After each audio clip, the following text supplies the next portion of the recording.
Ujedinjeni narodi ovih dana slave 75. godišnjicu svog postojanja, no globalni poredak koji su sami pomogli stvoriti nakon Drugog svjetskog rata na klimavim je nogama, piše BBC u svojoj analizi aktualne globalne geopolitičke situacije. Politika američkog predsjednika Donalda Trumpa, prema kojoj je samo Amerika važna, dovela je do povlačenja SAD-a iz niza multilateralnih sporazuma poput Pariškog sporazuma o klimi i nuklearnog dogovora s Iranom. No kako se Amerika povlači, tako Kina polako ulazi na njeno mjesto. Širenje kineskog utjecaja ima svoju cijenu, kako Peking zadnjih godina alocira sve više novca raznim međunarodnim organizacijama, poput Svjetske zdravstvene organizacije, tako i traži od tih organizacija da se ponašaju u skladu s njihovim očekivanjima. Sjetite se samo neugodnog ignoriranja Tajvana, njihovih upozorenja tokom početnih mjeseci pandemije. I dok glavni sekretar UN-a Antonio Guterres govori o UN-u na prekretnici i podsjeća na organizaciju koja je nekada znala važnost jedinstva, zabrinutost oko sve većih tenzija između SAD-a i Kine, dvije najveće globalne sile, sve više raste.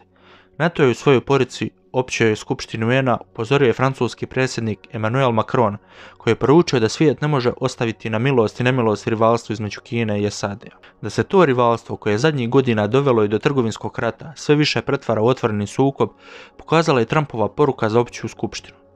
Američki je predsjednik na globalnoj pozornici prozvao Kinu i optužio za širenje pandemije koronavirusa, koju on ustrajno zove kineski virus.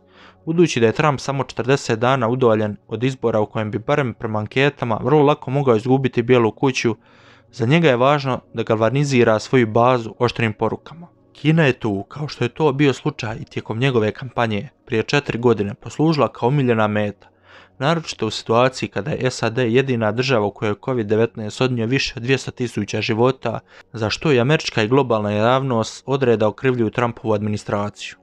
No bili novi bipolarni svijet u kojem se SAD i Kina bore za prevlast mogao u konačnici završiti i oružanim sukobom dvije sile.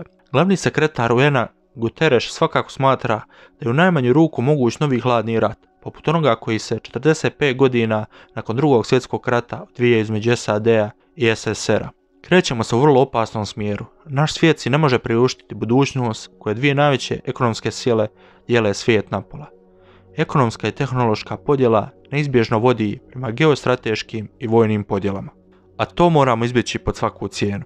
Istovremeno, kineski predsjednik Xi Jinping, možda i najmoćniji lider te zemlje nakon Mao Tse-tunga, u poruci pred općom skupštinom poručio je da Kina nema namjeru započinjati ni hladni ni vrući rat ni sa jednom zemljom. Ta je poruka jasno ocrtala kontekst u kojem se međunarodna zajednica nalazi. Dakle, usred napetosti između Kine i SAD-a, koja je u velikoj mjeri kreiran za vrijeme mandata Donalda Trumpa u Bijeloj kući. Iskusni diplomati s East Rivera, na kojem se nalazi sjedište UN-a, raspravljaju u općoj skupštini, uvijek su voljeli opisivati kao kreativni kaos. Sada je to kazao jedan od njih reporteru BBC-a samo haos. Čini se da više niko ne želi preuzeti odgovornost i da baš svi lideri prvo gledaju svoj interes ili interes svoje zemlje, dok o široj slici malo ko razmišlja.